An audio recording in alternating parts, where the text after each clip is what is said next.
Muy buenos días a todos. Es un placer darles la bienvenida a nuestro webinar en vivo, Cómo gestionar de manera integral la respuesta al COVID-19 en su organización.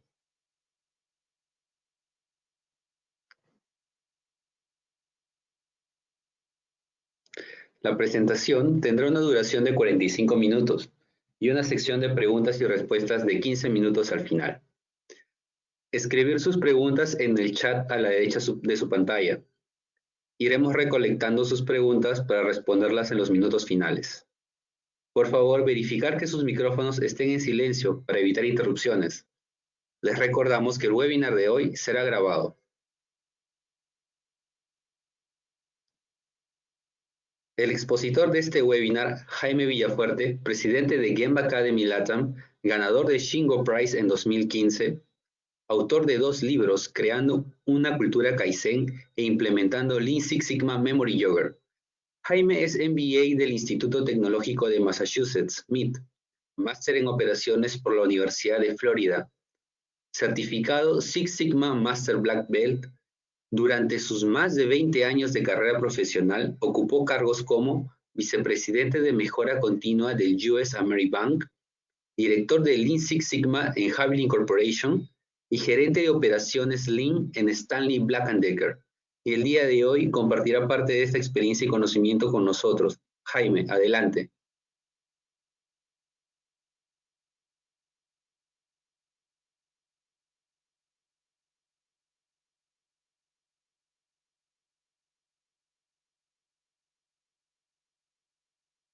Gracias, Kevin, y gracias a todos los participantes. Comencemos un poco entendiendo el contexto en que nos encontramos. Uno de los retos más críticos que debemos encarar como líderes es cómo establecer y mantener un entorno que permita que nuestros colaboradores se sientan lo más seguro posibles en el centro de trabajo. Sin esta condición básica, es imposible exigir productividad, eficiencia en el trabajo. Y el primer paso es entender dónde estamos. Primero, el COVID-19 está aquí para quedarse y retornar en sucesivas olas. Los modelos de pronóstico proyectan que el COVID-19 se comporta como la gripe, retornando cada año durante las estaciones frías. El doctor Fauci, el director del Instituto Nacional de Alergias y Enfermedades Infecciosas, y el doctor Redfield, director del Centro para el Control y Prevención de Enfermedades de los Estados Unidos, ambos coinciden que las olas sucesivas son inevitables. Segundo, cualquier descubrimiento de inmunización está por lo menos 8 meses en el futuro, sin contar el tiempo requerido para la fabricación, distribución y aplicación masiva. Otra vez, el doctor Fauci, quien supervisa directamente los esfuerzos de creación de una vacuna en los Estados Unidos, estima que para inicios del 2021 deben estar disponibles millones de dosis para ese país. El gobierno americano está apostando e invirtiendo en la producción de las dosis, aun cuando los resultados de la efectividad y seguridad de la vacuna no se hayan completado.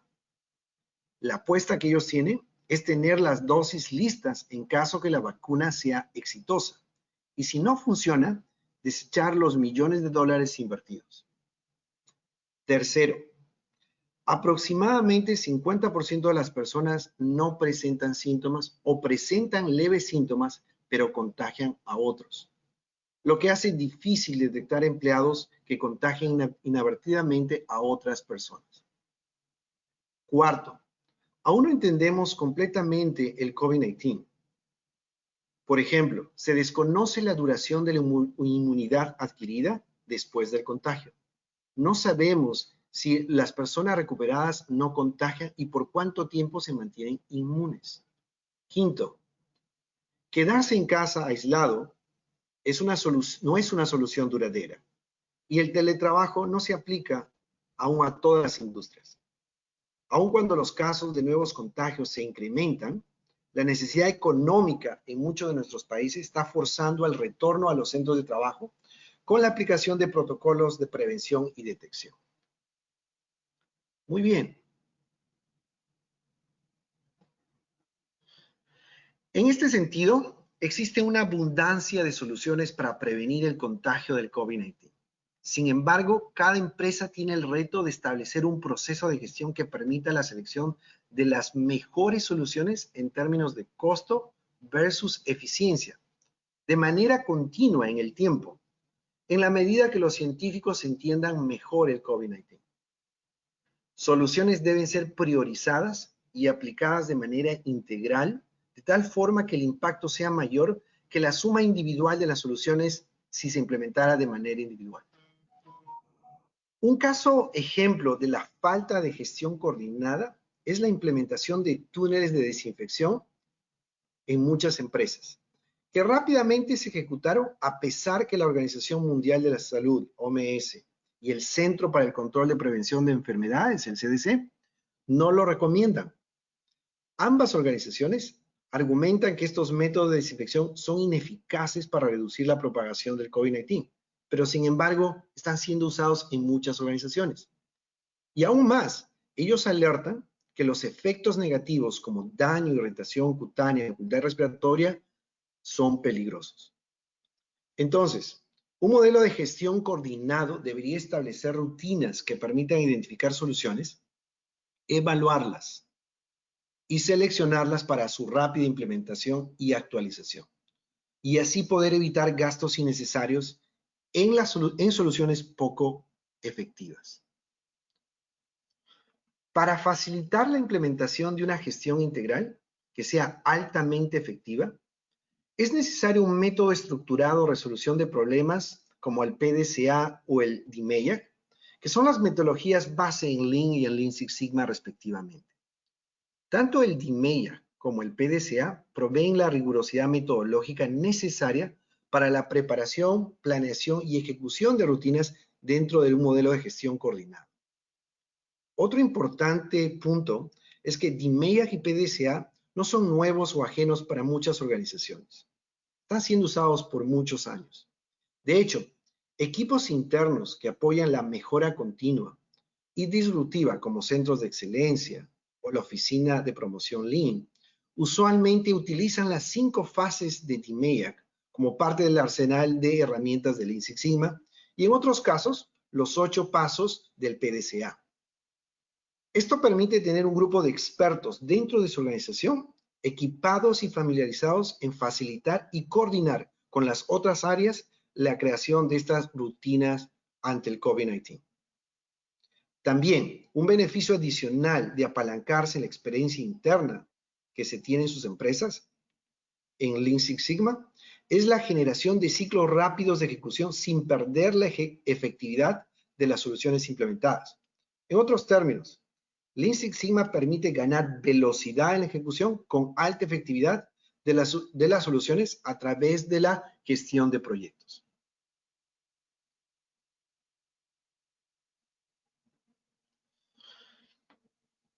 Nuestro enfoque consiste en establecer un modelo de gestión coordinado en 3 fases de implementación. Primero, preparación, luego planeación y tercero, ejecución. Cada fase alineado en la creación de 5 rutinas: detectar contagio, prevenir contagio, monitorear contagio, proveer soporte humano y proveer soporte de información. Vamos a entrar en detalle en este enfoque. La fase de preparación permite aclarar el problema a resolver, descomponiéndolo en pequeños problemas para que puedan ser asignados y resueltos por equipos especializados, y así permitir la gestión a través de la clara definición de expectativas. Esta fase de preparación incluye 3 pasos mayores. Primero, formar un equipo de ataque que sea multidisciplinario. Muy importante esta característica. Y que tenga 3 niveles, a nivel ejecutivo, gerencial y departamental. Cada nivel permite definir y coordinar recursos y esfuerzos a través de toda la organización. Adicionalmente, debe establecerse matricialmente grupos de prevención, detección y monitoreo de contagiados. Segundo, entender el COVID-19 es crear una fuente de toda información referente al contagio dentro de la empresa.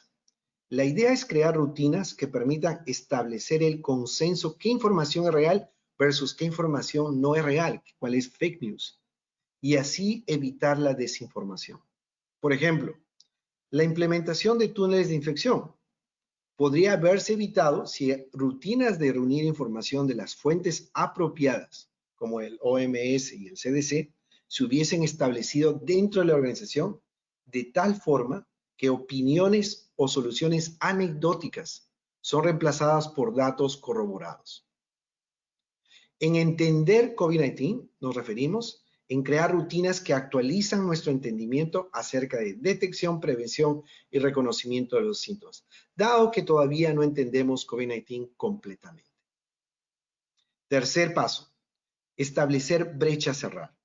En otras palabras, queremos saber cuáles son los objetivos específicos y qué métricas vamos a usar para medir la efectividad de las contramedidas por establecer. Esto permite alinear expectativas y propósito a través de toda la organización, haciendo más fácil la asignación de recursos y presupuestos.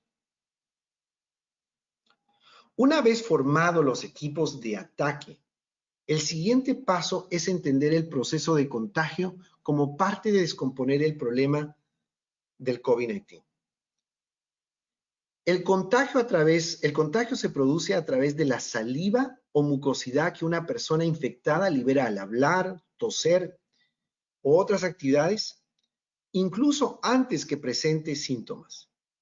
El virus se encuentra en esas gotas mayores a 5 micrómetros y en los núcleos de gotas menores a 5 micrómetros.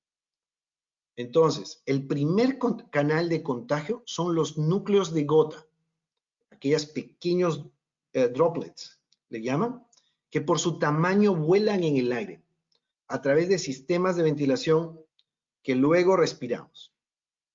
El segundo canal de contagio se debe a las gotas y núcleos de gotas que salpican a las personas, llegando directamente o indirectamente a los ojos, nariz y boca de una persona no infectada.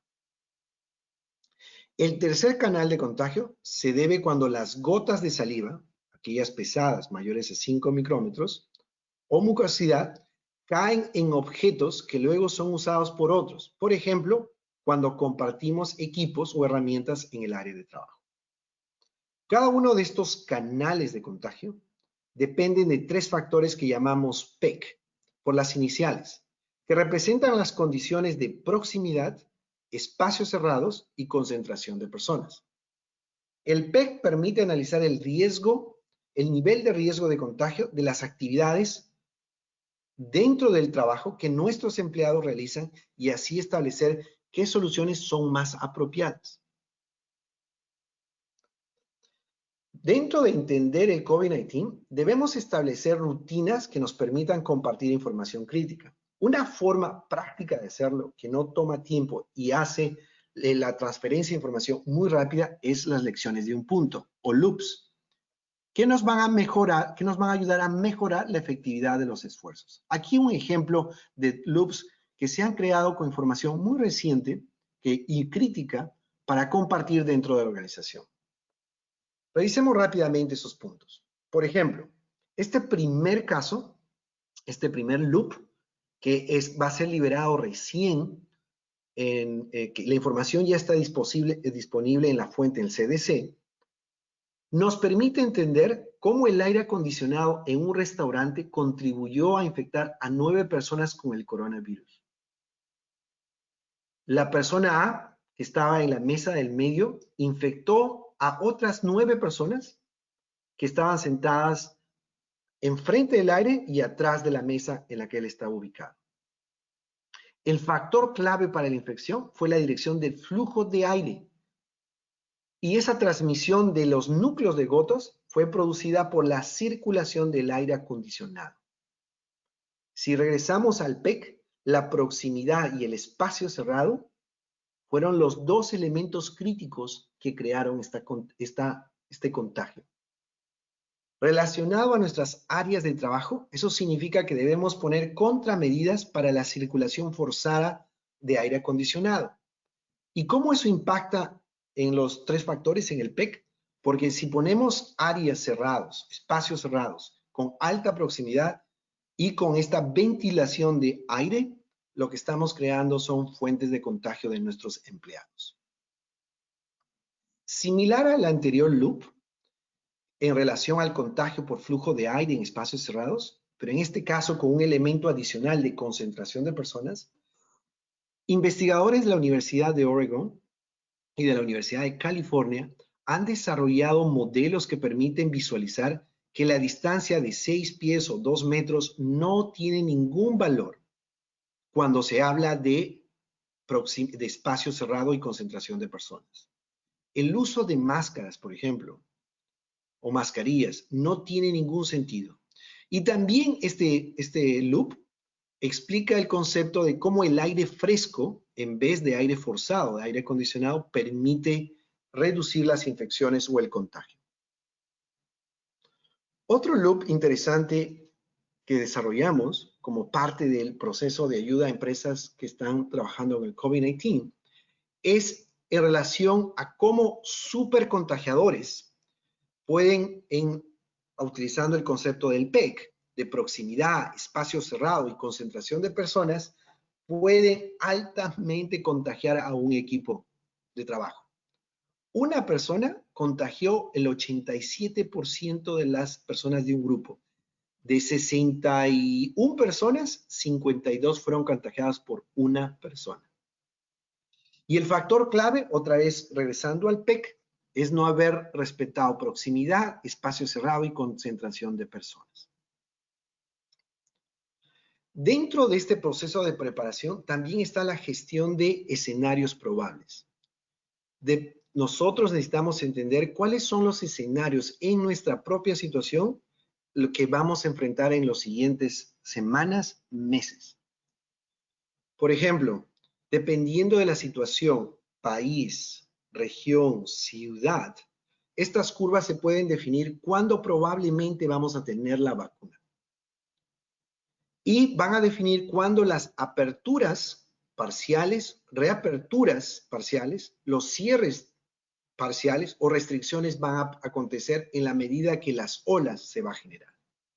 Entonces, modelos en el cual se pueden establecer basado en 3 condiciones: las condiciones epidemiológicas, la respuesta de las entidades locales, gubernamentales y de salud, y los cambios de comportamiento de las personas en el área específica en que estamos.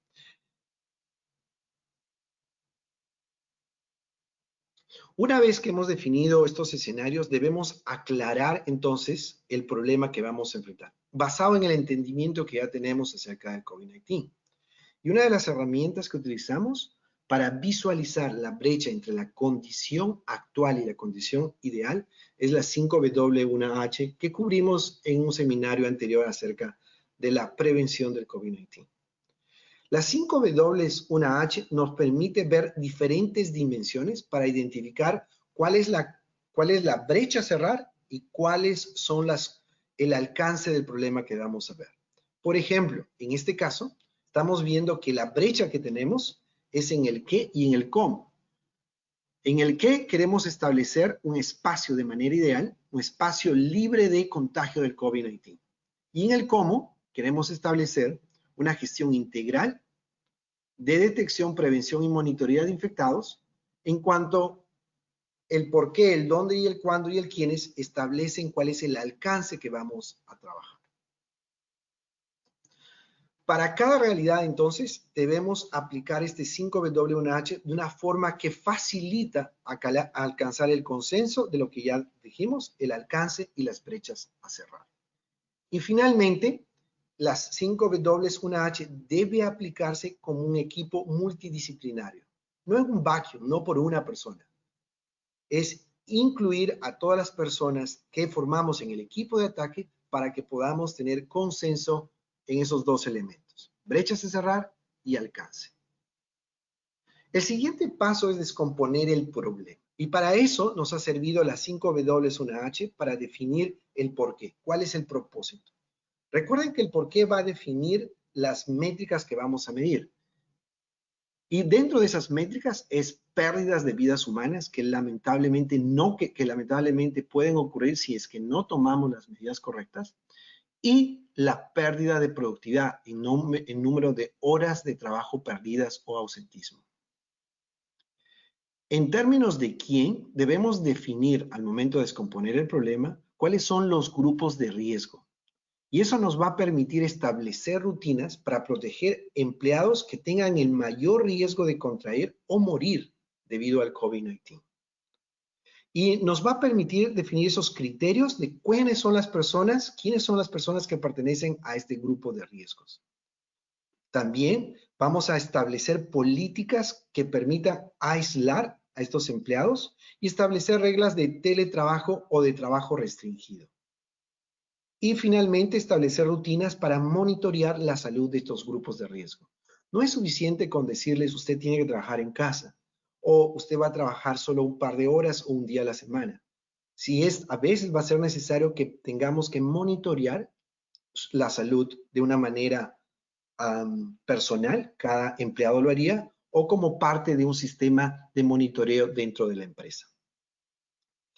La siguiente dimensión al descomponer el problema, usando las 5W1H, es definir el dónde, qué actividades de riesgo. Y para eso tenemos que establecer rutinas que minimicen de manera orgánica, organizada, qué actividades tienen mayor probabilidad o riesgo de contagio dentro y fuera del área de trabajo. Actividades, por ejemplo, de salir de casa y llegar al trabajo también van a afectar el riesgo de contagio en nuestro centro de trabajo.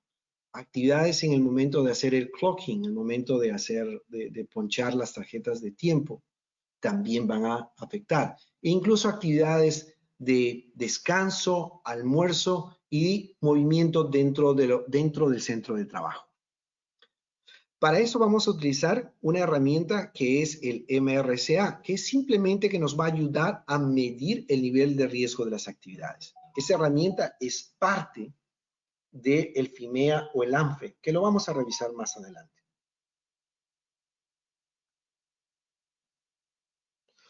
Sigamos.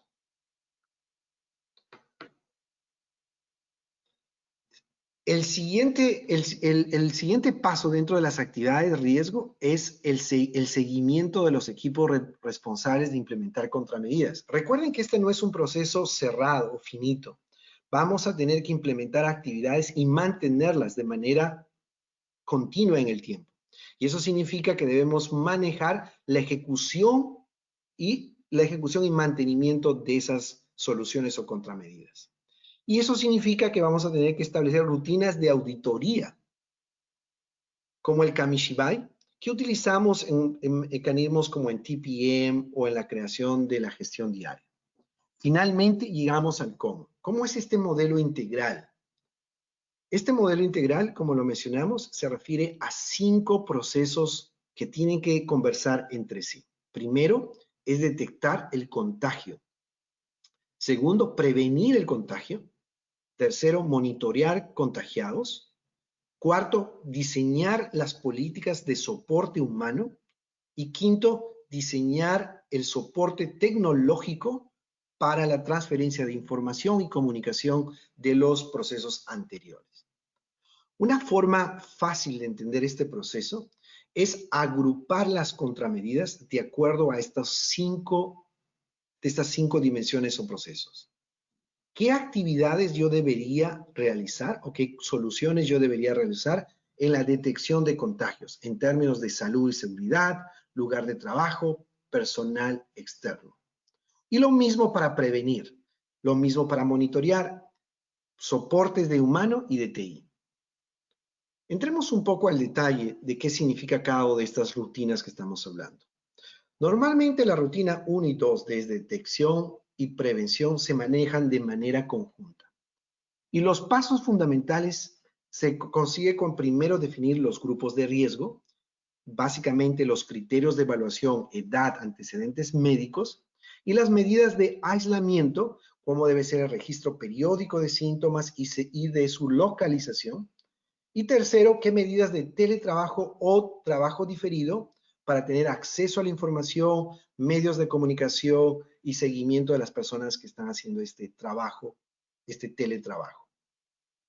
Obviamente los responsables, y eso es el punto importante de hacerlo multidisciplinario, es tener personas de seguridad y salud, recursos humanos y mejora continua coordinando en este primer paso, que es definir el grupo de riesgo. Una vez definidos los grupos de riesgo, el siguiente paso es analizar el riesgo y definir mecanismos de mitigación. Para eso debemos entender cuáles son los puntos de ocurrencia de contagio, qué actividades, a través del análisis que ya explicamos del PEC, de esos 3 factores. Y también debemos identificar la efectividad de las contramedidas de detección y prevención para reducir el riesgo actual.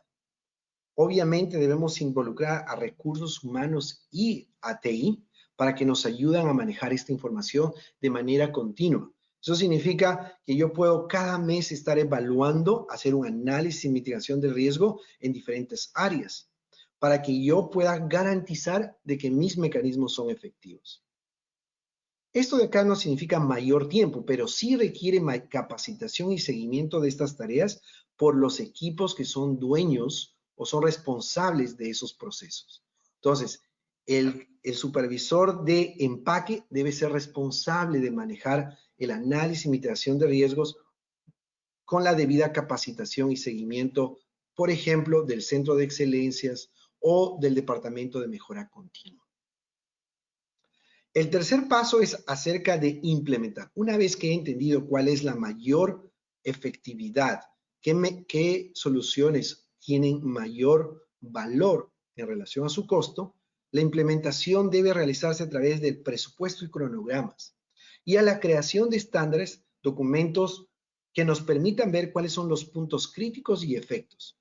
Y lo que vamos a crear es que los líderes, dueños de cada una de estas áreas, sean entrenados y entrenen a todos los empleados dentro de sus grupos correspondientes para mantener estas soluciones de prevención y detección.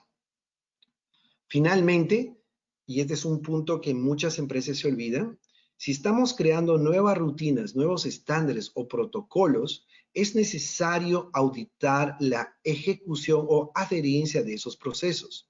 No es suficiente decir, aquí está el protocolo. Tenemos que garantizar que se cree el hábito. Esto es algo nuevo, que requiere esfuerzo para que las personas recuerden cumplir con los factores, para evitar los factores que crean contaminación o contagio. Y para eso es necesario identificar dónde se están ocurriendo las desviaciones, a eso le llamamos desviaciones, los puntos críticos, y crear los hábitos. Nótese que aquí la responsabilidad ya no es del Departamento de Mejora Continua o de Seguridad y Salud, sino de los supervisores y líderes de cada área según el estándar o protocolo definido. El mecanismo para mapear las actividades y riesgos es muy simple. Es definir todas las actividades, no solo el trabajo en la línea de producción, pero sino todas las actividades que el empleado ejecuta o realiza. Eso incluye desde el momento en que sale de su hogar, el transporte, el ingreso, los vestidores, coordinación y relevo entre un turno u otro, el trabajo que realiza, el refrigerio, etcétera, etcétera, etcétera. Cada uno de estos pasos necesita ejecutarse. Y la forma como determinamos el riesgo es a través del PEC, proximidad, espacio cerrado y concentración de personas. Cada uno de estos factores se cuantifica a través de un riesgo que llamamos RPN, por sus siglas en inglés de Risk Priority Number. Una forma práctica de ejecutarlo es seguir al empleado, seguir a los empleados. Para eso utilizamos un diagrama de espagueti que identifica el PEC. Es muy fácil ver dónde se genera la proximidad, el espacio cerrado y la concentración de personas. Fácil de aplicar, que es parte del repertorio de herramientas de los departamentos de mejora continua y que pueden enseñarse y aplicarse por todos los operarios o supervisores de las áreas. Una forma de poner toda esa información junta es utilizando este análisis y mitigación de riesgo, que básicamente es una versión del ANFE, del análisis de modos de falla y efectos, o FIMEA, o FMEA en inglés. Lo que va a permitir es detectar el riesgo antes que se produzca. No queremos tener un caso de infectados, que tengamos que parar la planta, etcétera, etcétera. Queremos prevenir que eso suceda. Para eso usamos el ANFE. Nos va a ahorrar dinero, tiempo, confusión y miedo entre los empleados. También el MRC nos va a permitir priorizar los esfuerzos y definir qué contramedidas son las más efectivas en relación al costo. Como mencionamos, la cuantificación del riesgo de contagio se utiliza un número, el Risk Priority Number o RPN, nos va a permitir definir la severidad, la ocurrencia y la detección. Al multiplicar estos tres factores, podemos sacar qué prioridad de riesgo debemos estar. A más alto ese riesgo, ese número de riesgo, mayor es nuestra prioridad para atacar. En el caso del RPN, nosotros vamos a utilizar en la parte de la ocurrencia el PEC. La ocurrencia está amarrada a esos factores. La ocurrencia de contagio depende de la proximidad de entre personas, el espacio cerrado en que las personas trabajan o realizan esa actividad y la concentración de personas, el número de personas que tengamos. Veamos este ejemplo rápido. Por ejemplo, la función es ir al trabajo saludable del empleado. Es la función que queremos cumplir. Es el traslado del operario de su hogar al centro de trabajo. La posible pérdida de función es que durante este proceso, esta actividad, se contagie de COVID-19, se infecte. Y obviamente el efecto es la pérdida de productividad o la pérdida de vida. Entonces, la severidad en todo caso, durante este análisis de ANFE, va a ser la misma, porque siempre va a ser en relación a la pérdida de productividad y a la pérdida de vida, dado que no podemos diferenciar qué persona va a tener mayor riesgo o no, una vez definido cuáles son los grupos de riesgo que se van a trabajar. La causa de esta pérdida de función es obvio, ocasionó un contagio. Ahora, tenemos que ser más específicos al utilizar el AMRC. La causa tiene que estar relacionada, por ejemplo, al contagio en casa, que es una de las varias causas que podría ocurrir, porque el contagio podría haber ocurrido en el transporte, al momento de conversar con el chofer del transporte, al momento de conversar con la persona que está al costado en el transporte, ya sea público o de la empresa, y etcétera, etcétera. Entonces, si escogemos una causa específica, contagio en casa, la ocurrencia podría ser 3. El nivel actual de control que tenemos acerca de prevenir esa ocurrencia, esa causa, es ninguna. Entonces, la detección es de alto riesgo porque no tenemos ninguna, es 5. Y luego lo que hacemos es multiplicamos la ocurrencia con la detección para que nos, ese 3 por 5 sale 15, para darnos que el RPN de este caso específico, del contagio en casa, durante el transporte, tiene ese nivel de riesgo. Vayamos a ver un poco más en detalle cómo aplicamos el PEC en relación al análisis de riesgo y mitigación. Entonces, el PEC, como les mencionaba, relaciona estas 3 características o 3 factores de cada actividad. En proximidad buscamos 3 elementos. Primero, la distancia entre empleados. Estamos hablando de distancia física entre empleados, requerida para realizar la actividad. Si una persona está haciendo una estiva o está cargando paquetes, lo primero que debíamos ver es cuál es la proximidad entre un estibador y otro estibador, entre el supervisor, entre el chofer, entre el camionero, entre el que genera la guía de remisión.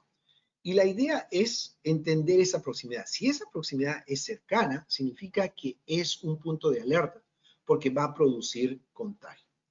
El otro elemento en proximidad es el tipo, frecuencia y duración del contacto físico con otra persona. Yo podría tener contactos muy cortos,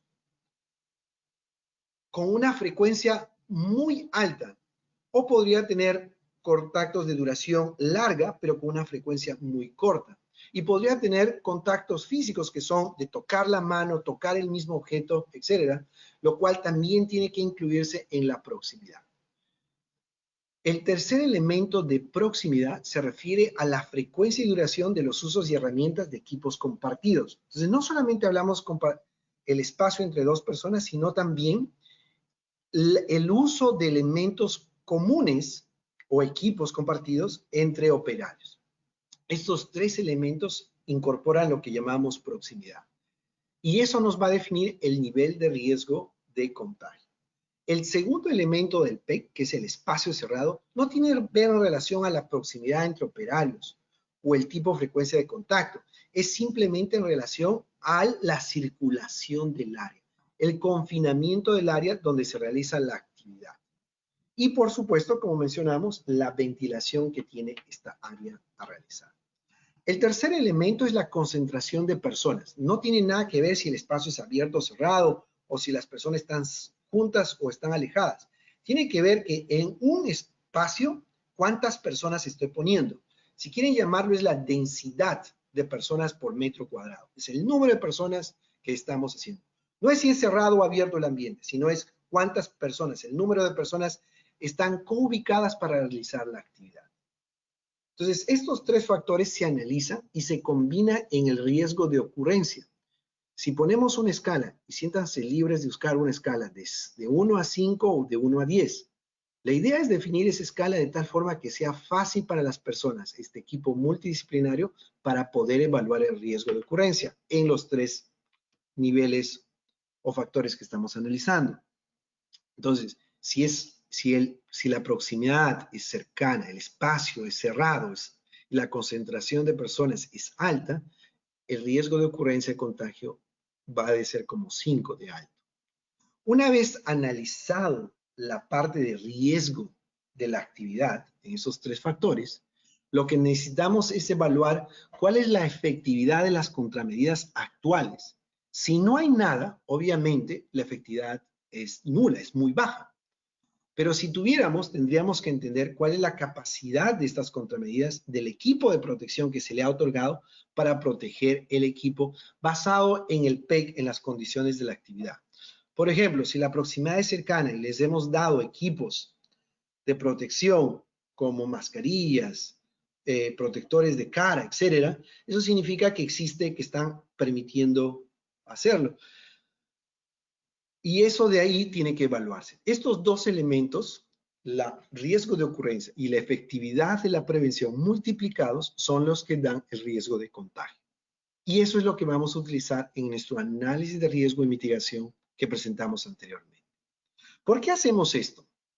¿Por qué no simplemente le damos un valor en términos generales? Porque si no entendemos las partes, es bien difícil implementar contramedidas o soluciones efectivas.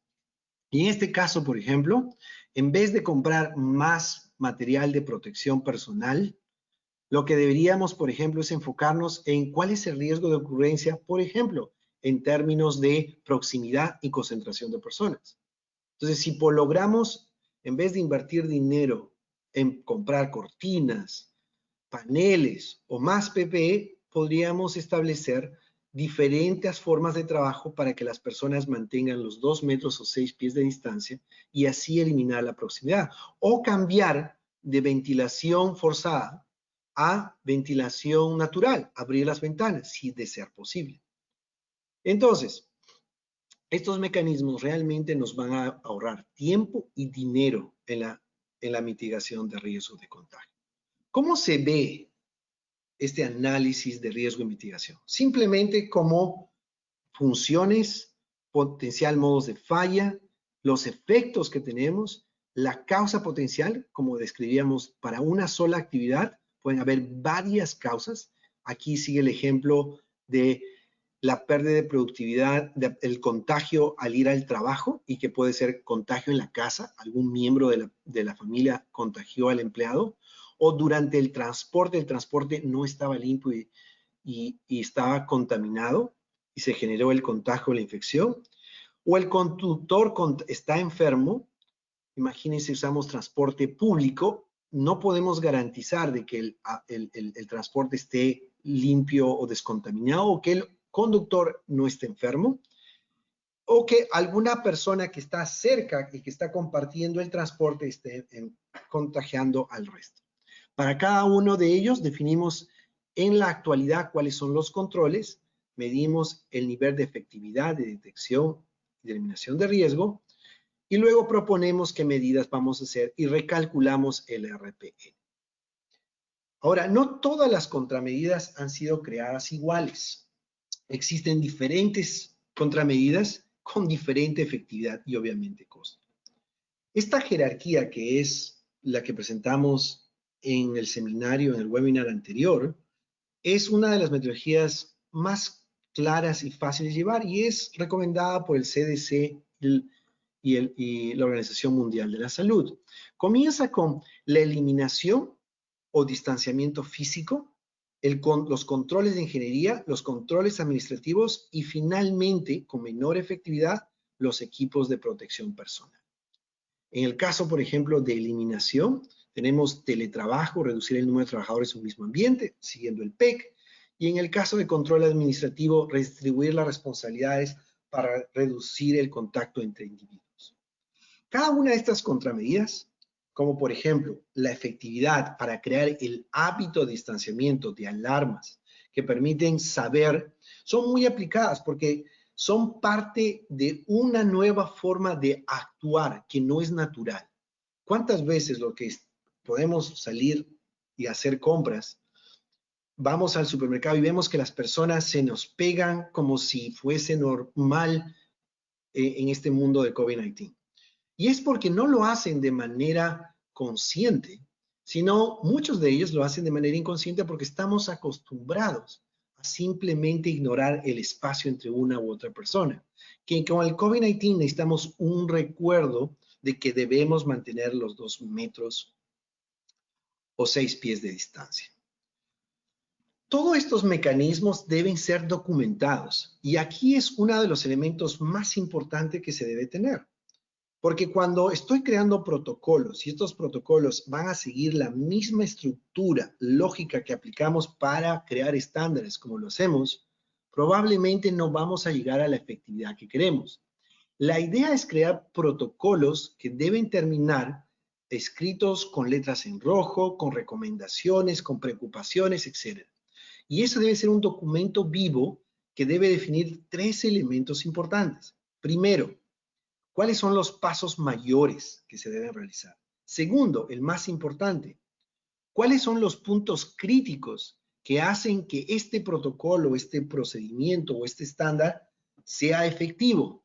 No es simplemente pegar texto o fotos en relación, paso número 1, lavarse las manos. No, es en relación, ¿qué hace lavarse las manos efectivo? ¿Cuáles son esos puntos críticos? Por ejemplo, en este paso mayor número 2, salir con todo el equipo de protección apropiado. Este mecanismo es de detección y prevención. ¿Cuál es el punto crítico? Usar mascarilla y protector facial desinfectadas todo el tiempo. Si yo utilizo uno que no está desinfectado, simplemente estoy creando mayor contaminación. Y cuando se haga la auditoría, deberíamos chequear si las personas que siguen este procedimiento realmente están desinfectando sus mascarillas y faciales. Y los motivos, explicar a las personas por qué es necesario, porque el equipo de protección contaminado puede generar contagio y evita que las gotas de saliva lleguen al rostro. Entonces, estos mecanismos, este tipo de estándar nos va a permitir explicar con claridad por qué estamos poniendo esa actividad. Y segundo, nos va a permitir auditar para asegurarnos que las personas están creando los hábitos. Finalmente, algunos elementos que hemos puesto, por ejemplo, la identificación de síntomas temprano es la forma más, y por ejemplo salió hace poco una recomendación que aun cuando la parte de las personas que no presentan síntomas debe seguir monitoreándose, la parte de reconocer los síntomas sigue siendo importante. Y eso requiere que todos nosotros tengamos en este mecanismo, en este tipo de soluciones, mecanismos que nos permita tener la recolección de la información de tal forma que las personas que pueden accionar, desde la misma persona que se está autoevaluando los síntomas, hasta la persona, la enfermera, el doctor, puedan tomar decisiones de decirle al operador o al empleado que se quede en casa. Si no hay buena información, es bien difícil tomar decisiones rápidas y efectivas. Dentro de las rutinas de monitoreo, ya cubrimos la parte de rutinas de detección y prevención de contagio. Pero hay un elemento que muchas empresas están dejando en blanco, que es cómo monitoreo una vez que ya detecté que una persona potencialmente, un empleado potencialmente, está contagiado. ¿Qué debo hacer? Para eso debe haber rutinas de monitoreo. La responsabilidad de un empleador no solo termina en el momento que dice usted está contagiado, vaya a casa y que Dios lo bendiga. Más al contrario, es ahí el momento que diferencia a un buen empleador de uno mediocre. Empresas y organizaciones que ven al empleado y lo protegen justo en el momento más importante, cuando está contagiado, van a realmente crear la lealtad y el respeto de todos los trabajadores y empleados. Para eso, la rutina de monitoreo sigue bien el concepto de ATAR muy simple. ATAR, ¿por qué? Primero es aislamiento. Una vez que existe un claro signo de que una persona está contagiada o está infectada, debemos aislarla lo más rápido posible. Comenzar el registro periódico de los síntomas y la ubicación geográfica del contagiado. Queremos saber dónde estuvo y dónde se va a quedar. Segundo, la trazabilidad, el seguimiento de la persona. Queremos registrar el empleado con quienes estuvieron los empleados contagiados, porque estas personas que estuvieron pueden estar contagiadas en este momento y lo peor, no pueden ni darse cuenta y estar contagiando otras personas. También debemos saber en qué lugares estuvieron y cuáles fueron expuestos para aislarlos y desinfectarlos de manera rápida y efectiva. Tercero, siguiendo el ATAR. Primero ya hablábamos de aislamiento, trazabilidad y ahora atención médica. Una vez que ya hicimos aislamiento y trazabilidad, debemos establecer cuál es la condición médica que debemos sugerir, ya sea hospitalización o quedarse en casa. Y tercero, y finalmente, cuarto, es la reincorporación. Una vez que la persona ya ha recibido la atención médica necesaria y ya está recuperado, ¿cómo saber que esta persona está bien y está apta para regresar al trabajo? ¿Cuáles son los requisitos necesarios de un empleado recuperado? Vamos a establecer certificados médicos, pruebas negativas, cumplimiento de cuarentena, le vamos a seguir los síntomas, etcétera, etcétera. Todo este diseño del ATAR podría hacerse a través de aplicativos que el departamento de TI nos debería facilitar. Ya existe en el mercado y de hecho con algunos clientes en los Estados Unidos estamos aplicando este tipo de aplicativos que permiten utilizar el ATAR como metodología y permiten la comunicación rápida de la sintomatología, ubicación geográfica y chequeo periódico de los síntomas. Una vez que se definen las rutinas ATAR, la implementación es muy fácil. Entrenamiento y retroalimentación y la involucración de los líderes para la adherencia de los procesos. Muy bien, ya cubrimos la tercera de los procesos o rutinas a crear. Nos faltaría el soporte humano.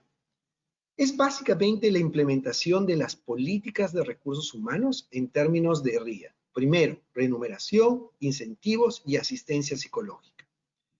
Los momentos en que vivimos generan mucha ansiedad y estrés.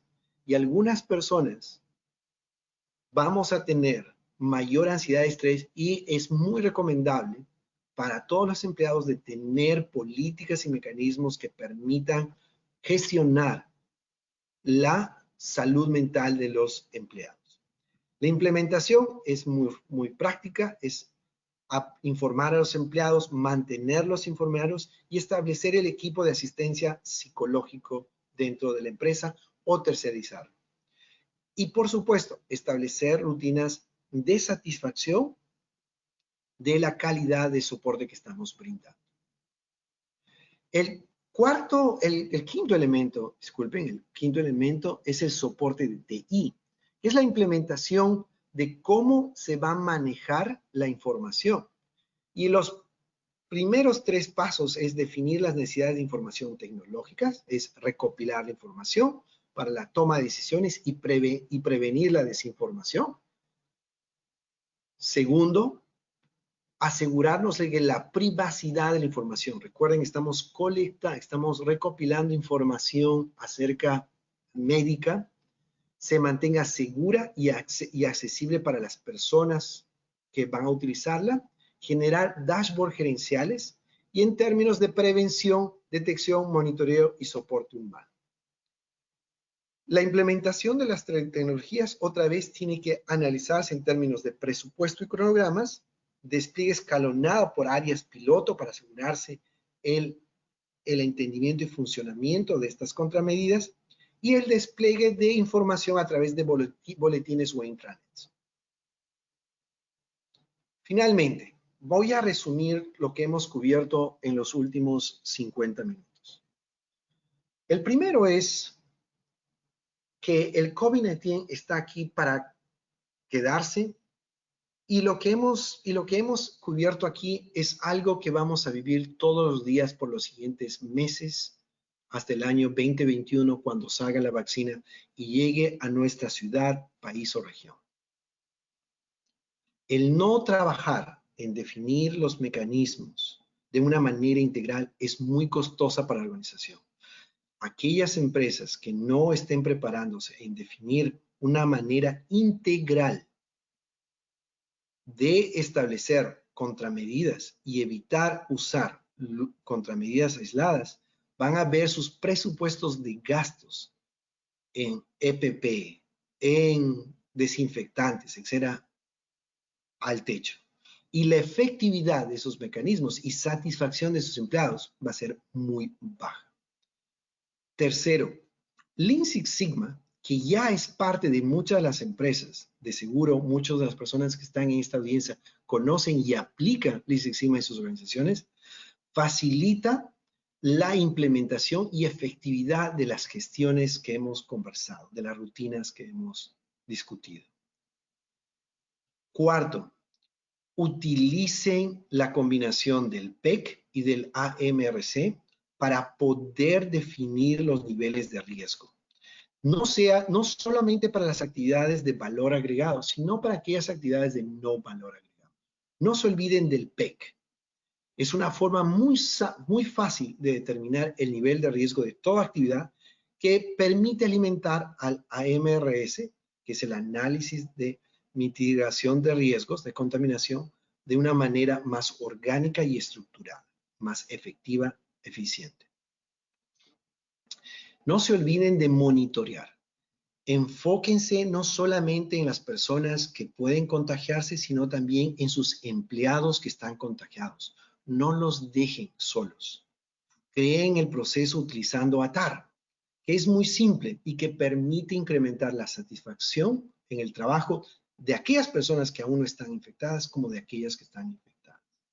Y finalmente, establecer el soporte humano y de TI que nos va a permitir generar sinergias en estos 5 procesos que hemos discutido. Entonces, el modelo que trabajamos es un modelo integral multifuncional que nos va a permitir ir desde la preparación, la planeación, hasta la ejecución en estos 5 críticas rutinas que hemos establecido. No se olviden, es una nueva realidad en el cual preparación, planear y ejecutar nos va a permitir ser exitosos. Bueno, eso es todo. Estamos dejando unos 5 minutos para preguntas. Así que, Kevin, le dejo. ¿Tenemos preguntas? ¿Tenemos poco tiempo? Sí, Jaime, tenemos una pregunta de Agustín. Nos pregunta si conocemos algún sistema de ventilación forzada que garantice el no contagio de COVID-19. Agustín, es un placer escucharlo y gracias por participar. No, nosotros hemos encontrado, más al contrario, que muchos de los sistemas de de ventilación, de calefacción y ventilación de aire acondicionado, que es el HVAC, aquí en los Estados Unidos, hemos encontrado que muchos de ellos no tienen los niveles de prevención que son necesarios para eliminar la circulación. En los casos en los cuales ventilación es necesaria por las temperaturas, ya sea fría o calor, lo más importante es eliminar el flujo interno. Y, por ejemplo, usted me pasó la información del país, del caso de movilidades en el transporte de personas. Cuando se utiliza ventilación recirculante, lo mismo sucede en ambientes cerrados. Recuerden el PEC. El elemento importante es la recirculación del aire. Solo al abrir las ventanas, esa recirculación se elimina. Entonces, el mecanismo más apropiado de ventilación forzada es no tenerla. Y lo que quisiéramos es tener una ventilación natural. Si no se logra, es trabajar en los sistemas de ventilación para que no recircule, sino que ingrese aire limpio. Y reducir la concentración de personas. Los tipos de filtros no son lo suficiente buenos para eliminar el riesgo de virus.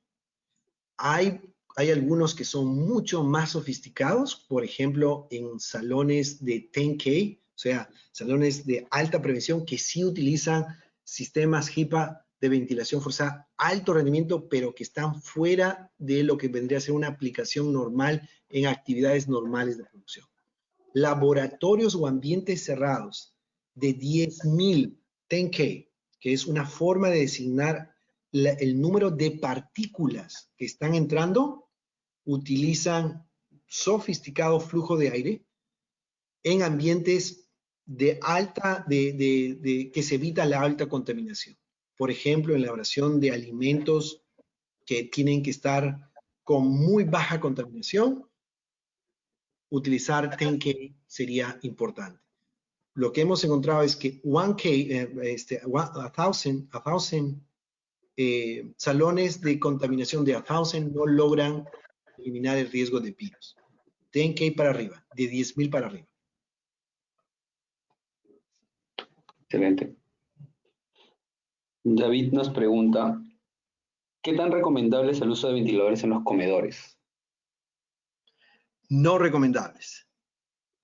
Una vez más, repito, la mejor ventilación en COVID-19 es no ventilación.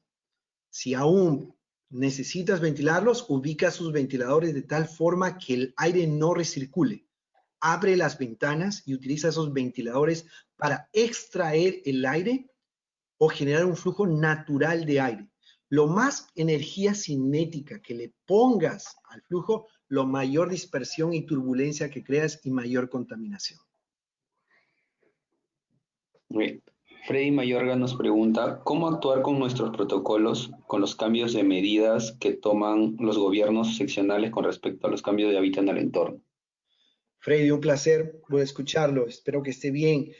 Es muy buena pregunta. Mire, dos instituciones que realmente utilizan data y que tienen la confidencia de que están dándonos mecanismos de prevención que sí son efectivos, es la Organización Mundial de la Salud y el CDC de los Estados Unidos, el Centro de Prevención de Contagio de Enfermedades. En ambos casos, por ejemplo, ellos recomendaron no usar guantes. Sin embargo, en 4 países latinoamericanos, en los 2 países latinoamericanos que tenemos actuación directa con empresas de alimentos, los gobiernos obligaron a personas normales a utilizar guantes. Cuando el CDC define que el uso de guantes para personas en el común de sus actividades no es recomendable e incluso incrementa la oportunidad de contagio. Pero sin embargo, las organizaciones locales, sin tener un buen conocimiento, implementaron estas medidas. ¿Qué es lo que podemos hacer y qué es lo que recomendamos? Es Una vez que el operario entra a la planta, establecer mecanismos que sí son efectivos. Por ejemplo, los túneles de infección no son efectivos. Por más que queramos o pensemos que sí están ayudando aún así en algo, realmente no lo hacen. Si el uso de guantes, por ejemplo, dentro del área de trabajo, no debería usarse para todas las personas. Deberían hacerse aquellas personas de acuerdo al análisis PEC, de acuerdo a lo que se haya hecho. Y concientizar a través de los loops a todos los empleados acerca de cuál es la información basada en data y no anecdótica, para que ellos puedan tomar las mejores decisiones. Excelente. Cristian Peso dice, trabajo en área ventilada, por aire natural. Entonces, ¿se podría decir que el riesgo es bajo, sabiendo que el trabajo que realizo son cargueros de producción? Oscar, un placer volverlo a escucharlo. Espero que esté bien también, como el resto de las personas con las que hemos trabajado por mucho tiempo. Mire, yo regresaría al análisis PEC y yo analizaría en el área en que usted está trabajando en ambiente cerrado, yo diría, ¿cuál es la proximidad que tengo con cada una de las personas que debo interactuar? ¿Cuál es el tipo, frecuencia y duración del contacto físico que debo tener con ellos? ¿Cuál es la frecuencia y uso de las herramientas o equipos compartidos? Por ejemplo, pedirle que utilice, si ellos tienen que firmar un documento, eliminar la necesidad que se firme. Si ellos tienen que hacerlo aún y no puedo eliminarlo, ¿qué debo hacer? Usar que ellos utilicen un lapicero, un bolígrafo, un esfero dedicado solamente para ellos que yo no debería estar prestando. ¿Y por qué? Porque si yo toco ese esfero o ese lapicero, lo que voy a hacer es contaminarme y aunque use guantes, boquillas, lo que sea, voy a tocarme el rostro y voy a contagiarme. Entonces, la proximidad, yo volvería a analizar el PEC. Luego, espacio cerrado. ¿Por qué esa persona tiene que entrar? ¿Cuál es el nivel de ventilación que debo tener en ese área? Concentración de personas, lo mismo. Pero no me fijaría solamente en el flujo de ventilación. Me fijaría en todos los elementos del PEC.